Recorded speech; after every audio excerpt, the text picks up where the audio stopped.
you doing? Louis. Arlo. You, my man. You are asking this is a deeply conflicting question. This is a question we all ask ourselves. Yeah, no, it is. It's genuinely difficult. What's going on? I'm Jordan Stevens. I'm here at Hay Football Club. I'm in Wales. Hello, I'm Arlo. Hi, I'm Ben. Hey, I'm Louis. Oh my God, I'm with the boys. You guys can answer some questions. Yeah. I'm buzzed to be here. It's a lovely day. You got your shorts on. How do you feel about that? I would imagine. So, Jordan, you've spoken a lot about toxic masculinity lately. What does it feel like to be approached about such a big subject? So I first spoke about what I called toxic masculinity about, I want to say 7 or 8 years ago. And back then, it was quite clear to me that toxic masculinity was talking about a toxic form of masculinity. Masculinity, I really believe to be a beautiful energy that every human being in the world can and should have. Nowadays, I worry a little bit that toxic masculinity as a term, it's like too closely tied to the term masculinity. So I like to say hyper masculinity or machoism, maybe. Yeah. But ultimately, the words, you can go over the words for ages.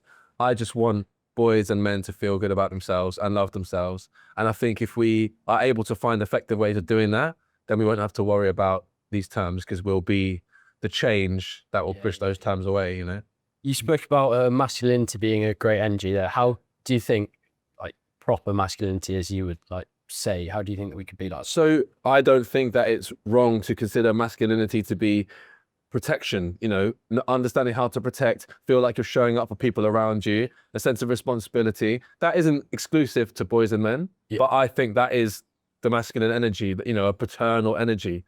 I keep saying energy because I've got to stress, I don't think it's to do with actually being a boy or a girl. I think those energies that exist. And we often see the balance between mums and dads, fathers and mothers. So yeah, strong sense of protection, groundedness and responsibility, courage. I think these are all great energies that we should all have. And masculinity is brilliant in that way. A lot of people talk about positive male role models. What do you think a role model for young men should look like? Again, I think the men I look up to in the world are men who are prepared to emotionally connect to their friends and their family. There's an amazing doctor called Dr. Gabor Mate who speaks a lot about healing ourselves by being connected to people. But what's great about Gabor Mate is he doesn't tell anybody that he is the perfect person. One thing I don't believe in is anybody being perfect. No one can make all the right decisions. No one can be the brilliant all the time. Our real challenge is to accept that we're going to make mistakes, but then respond well to them. So he does that, right? There's a bunch of I know you guys are into sports. There's a bunch of brilliant sports people I look up to because think about it, in football, for example, you have to build an emotional resilience because that's part of the game. Isn't it? You got these players who are performing at their peak and 19, 20 years old. I mean, Lamine Yamal, arguably the best footballer in the world, 17 years old. He had to deal with losing games, losing trophies. In football, if you do a bad job, everyone boos you. 60,000 people will boo a young man. So they have to learn in themselves how to be emotionally resilient. So I actually look up, Bukayo Saka, I'm 10 years older than him. I look up to him. Because he has had the emotional resilience to stay kind and generous and loving all through, he had a load of abuse after the last World Cup, I find that admirable for him to stand in his power after that. So I find that good. Bukayo Saka for the win. Do you see yourself as a role model, and how does it feel to be called that? I don't see myself as a role model, but like I said, I would love to show up whenever I'm asked. That's my thing. I've had a journey, and I want to tell you guys about that journey. I want to tell the world about that journey. And if people feel like they want to, take some guidance from that, then great. I have opinions that I'll say, but I don't think they're the right opinions. But I try and learn as much as I can to make sure that when I do say an opinion, it has something behind it. If I can encourage people to learn how to feel in their bodies, because just to be clear, when I was younger, I really struggled to feel emotions because no one was teaching me how to feel them. It's considered a bit of a, abstract idea, emotions. as boys, I think we're conditioned to just want to work and earn money and move forwards. But I felt so good learning how I feel about things, how I feel about my friends, and it's changed my life for the better. So if I can pass that on and people's lives become better, then that's great. And I don't care what they call me. Yeah. Some people call me a role model. Some people will call me annoying. I can show you 5 or 6 comments right now, people calling me annoying. Do you think social media can affect how men feel about the way they look? Yes. Social media certainly can. It is one of the most tragic shifts in social media, I think. Wait, do you guys have social media? Yeah. You're all on Instagram, Yeah. Snapchat, Yeah. TikTok. Yeah. People are picking and choosing what they put on the internet. It's not a real reflection of their everyday. So you have to always remember that what we're interacting with isn't real. It's been molded. It's like a, you know? So yeah, I do think it can be damaging. I really do. So young men have a lot of pressure nowadays. Why do you think that adults struggle to kind of understand their pressure? Oh, I mean, I should be asking you that question. I'll try and answer, and then I want you to give me some insight. I think that, look, this is a good example. Social media has changed what it means to be a young man massively. It's part of the reason why men are questioning themselves. It's also part of the reason why I think teenagers are asking themselves questions that they would never have been asking before. When I was a teenager, again, we didn't quite have that same intensity. And I found it really difficult being a teenage boy. I found it difficult because of puberty. I found it difficult because all of the things about my body changing and my relationships changing. I had 1 hour a week, maybe a PSHE or something, whatever, to try and learn about the world around me, why people, like bullying. Like I never really had a real understanding of why does someone end up bullying another person? Why I didn't have to take it personally, you know? Like fights in the playground, all these parts of growing up, I felt I had to learn kind of on my own. Life has changed so much in 20 years, 10, 20 years. We have to hear from you, like what specifically do you guys find, you know, like more challenging than you expected? I don't know. I guess you guys don't know what it was like for me, so. No. Do you think it's tough being a teenage boy right now? I mean, it's fun, but it's tough as well. You know, Yeah. there's so many like Pressure. pressures you think you have to be like. Yeah. You know what I mean, so you think you have to be like this because you see it on social media. Really? And it's like, yeah, you see the stuff on social media, and you think, oh, I want to be like that. You know, I've got to be like that because everyone else is doing it, so I've got to do it. And is that in terms of like clothes? Clothes, you know, like haircuts. And, like, Haircuts. That's so Working wild out, to all me. that stuff. Yeah. What is it? Working out, all that stuff. You got to be like this perfect. having a girlfriend, you know what I mean? You think that at 15, 14, 15, Yeah. about working out? Yeah. I get to the gym. You go to the gym Well, now? my mates Go do. to the Yeah. gym. You guys go to the gym now? Yeah. Are you being supervised? No. No, you just turn up. Pressure to get girlfriends, you say? I think some people do, but they think that, oh, if everyone else has gone, Yeah. I'm not as normal because I haven't got one, you know what I mean? It really is social media, isn't it? Yeah, that's fascinating. Because you guys will be on TikTok and then there's just that the algorithm just throws things in front of you. Yeah. Maybe it's not a great idea, isn't it? Maybe it's not great. Social media. I don't know. Except Instagram, because this is going on there. Yeah, exactly. Even use social media to kind of spread a positive message. Yeah. So do you think, like, say you stopped using social media because, of course, like what we've just talked about, Yeah. do you think you would do that, or do you think your impact, your positivity, Yeah. like, you feel like that pushes away a lot of the bad stuff on there?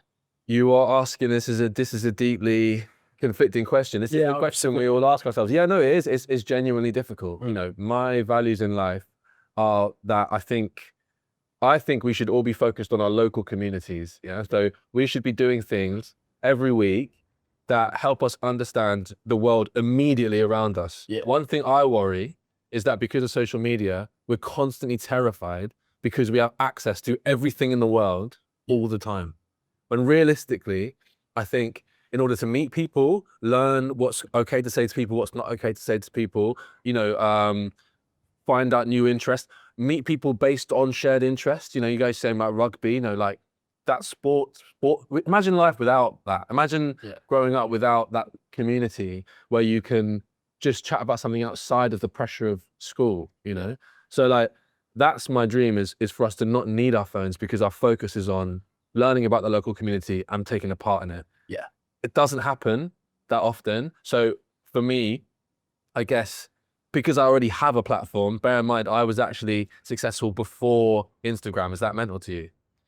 Yeah. But When I had a hit record in my duo Rizzle Kicks, which I'm sure you guys listen to every day. yeah.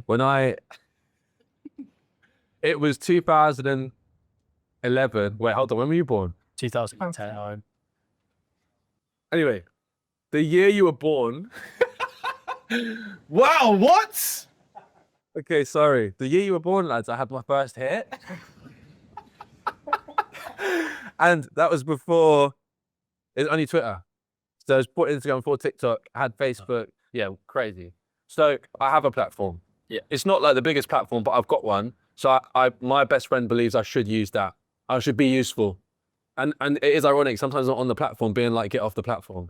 But, you know, the dream is everything in moderation. We can step on it, couple hours a day, boom, gone. That's the dream. You talk a lot about women and like your partner. Do you think people should talk more positively about women, and why do you think that's really important? Let me be real, like I was conditioned as a boy to be part of that, you know, what do girls say? Like, boys are smelly or whatever. And then you're like, oh, you're whatever. And then you're saying mean things to each other. And it becomes tribal when you're a teenager because you all just want to like snog each other at school discos or whatever. And then it gets a bit weird. Like, I was part of that. Do you know what I mean? I just want people to realize that we have more in common. Like, gender isn't just the only way to split entire. Yeah. When we grow up, I get it. You know, we're trying to understand each other, but I don't want you boys to ever grow up to be men that like don't like women. That's mad to me. And I also don't want girls to grow up and be women who don't like men. I'm trying to stress through my relationship and through my friendships that there's so much joy to be had in just connecting to people. You know, it makes me sad that people think it's like, you're asking me a question about how I speak about my girlfriend because apparently that's unusual. That makes me sad. Yeah. I want all boys and men to know that once you get to a certain point in life, being in a relationship, it doesn't obviously just have to be with women, it can be with a man as well. Being in a relationship can bring you a lot of peace, you know? Yeah. Rather than some of the narratives, which I'm sure you would have seen online, which is that having a relationship is like an accessory or something to throw away, or like, trust me. Yeah. It's dry. That's not like everything good in life comes from genuinely connecting to people and things. You know, the love you have for an activity can be the love you have for, you know, a friendship and a partner. You just learn so much about yourself. So that's why I like talking about it, because when I was your age and a bit older, if someone said you're going to be in love with someone, I'd be like, sure. Do you know what I mean? Well, love, like with what? Spend all my time with someone and enjoy speaking to them and then having great holidays. Yeah, sure. So when I grew up and people started saying generalized things about women and what they should and shouldn't do, it just made no sense to me. My girlfriend, she earns more money than me. I don't even think about that. Yeah. I don't even wake up and go, oh, let me check my bank account so I'm just doing my thing and she's great. Yeah. Do you know what I mean? Yeah. I don't need to, like, all this obsession with control. I don't understand it. Yeah. Yeah. You've talked a lot about like change so far. What do you think the future looks like for us as young men? The adults in my life were still figuring things out. A lot of things we talk about now were never spoken about 10, 20 years ago. Anxiety, depression, autism, ADHD, all of these conditions and understandings of the brain, you know, neurodivergent, all these terms only really happened in the last 10 years. Like, it's really quite something. I think it's great, but we're all just trying to understand it. And all the men around me that are having children are great fathers. They really are. They're showing up. They're supporting their children. They're being present. This project looks at masculinity from like a rural perspective and in rural areas. Yes. What pressures do you think young men face rurally that's different from those in built up kind of, what's the word? Urban areas, yeah. My only experience of this is I've been working on a documentary, which I don't think I can say too much about. I was talking to some young boys who unfortunately had situations where they were talking online to what they thought were girls their age. Yeah. And it turns out to be often a man scamming them. Scary stuff, which is why stay off. Don't speak to strangers online. Promise you, even if they've got a mutual, if you don't know who they are, leave it.